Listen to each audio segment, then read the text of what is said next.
İlimizi ilgilendiren önemli bir konuyu dile getirmek istiyorum müsaadenizle. Taziye ve taziye süresi konusu. Taziye dinimize göre mühim bir dini görevdir, bir sünnet-i müekkededir ve insani bir vazifedir aynı zamanda. Bunun şüphesiz ki usulleri vardır, süresi vardır.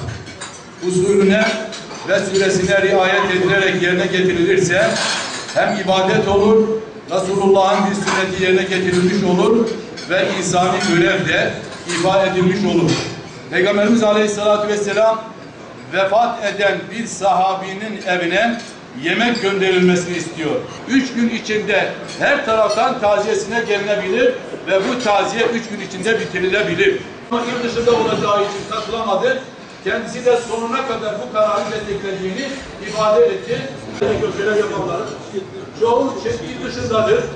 Selamları var sizlere ve hepsi bu gecesi arasında bu güzel hem müteveffa için hem cenaze sahipleri için taziye süresine gelince dinimizin tavsiye ettiği, tasvip ettiği süre 3 gündür.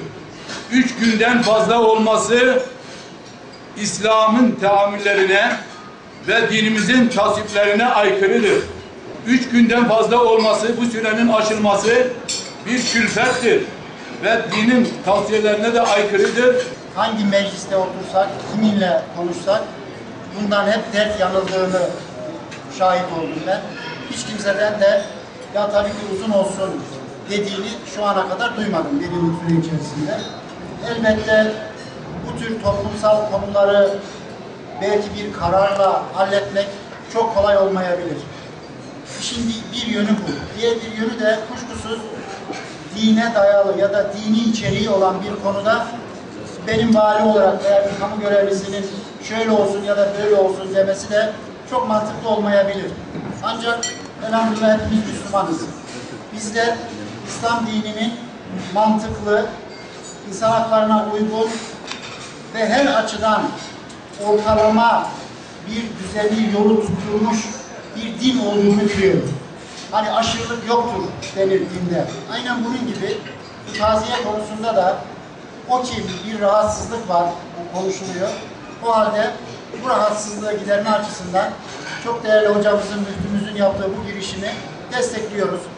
Bugün müftülük olarak bir iftar yemeği verdik. İftar yemeği vesilesiyle de Batman'ımızda Peygamber Aleyhisselatü Vesselam'ın sünnetine aykırı olan bir durum var taziyelerde. Taziyeler 3 günden fazla uzun sürdürülüyor. Sünnete uygun, dini prensiplerimize uygun olan 3 gündür.